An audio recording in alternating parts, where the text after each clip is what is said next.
Welcome back to the county seat in our special up here at the Utah State Capitol for Rural Legislative Day. A lot of the dialogue across the nation is about renewable energy. It's a hot topic, but it's really a hot topic in Utah as Utah is leading the way in some of the newest technologies in renewable energy, like wind power, or gas storage, or geothermal. They all take place out in Utah's West Desert. And we're going to find out about where that leading edge is with a report from Susan Wood. We have the wind, we have the geothermal, and we have the solar.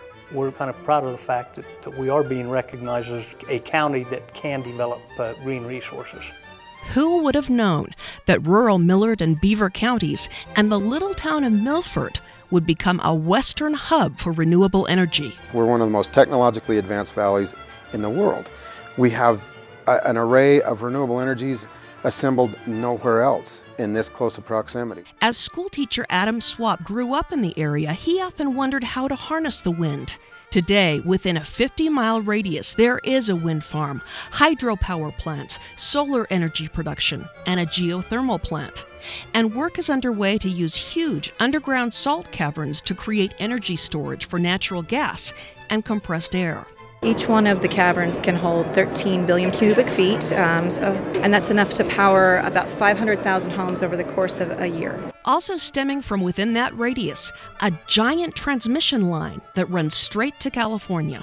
Because we have a major transmission line that runs to Southern California, it's a way to get some of this green power to them. The line is part of the Intermountain Power Project, or IPP. The project has a lot of components, generation being one, transmission being another.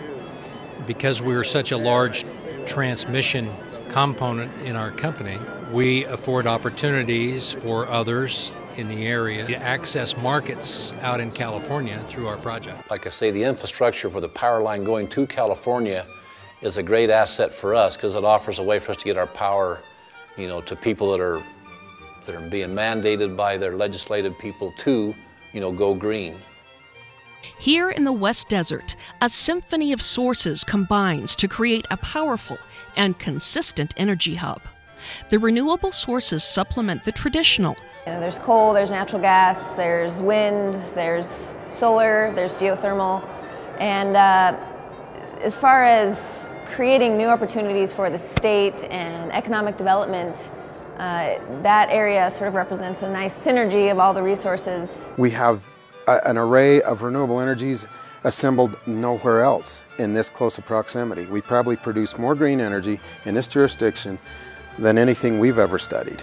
So with such a rich resource, why isn't Utah tapping into the renewable power hub? Because green power is expensive power. Nobody denies that. It's subsidized power.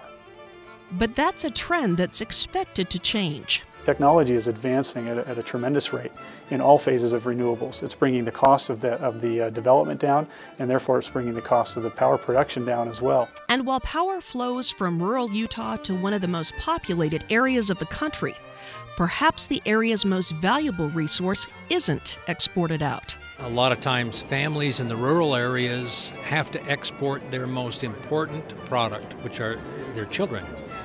And a project like IPP has actually provided a lot of stability in the community. These kids go to work. We've had, I know it doesn't sound like a great number, we've had 16 students work at the wind farm so far. And when you have a graduating class of 23, those are pretty good numbers for me. Who knew that the future of the world's energy needs were being perfected in the rural counties of Utah? For the county seat, I'm Susan Wood. Thanks, Susan, for that report. We're going to find out a little bit more about renewable energy in Utah. We have actually several of the key players in that here with us today. We have Andy Swap, who's a high school teacher from Milford and brought energy to that community, or wind energy. You're kind of an instigator of a center. We'll find out about that. Of course, Ted Wilson from the Governor's Balanced Resource Council. I should actually say you're the chairman. We have Jim Hewlett, who's the general manager of the Intermountain Power Project, and Craig Broussard, who is CEO of Magnum Energy. We'll be back with our roundtable discussion right here on the county seat.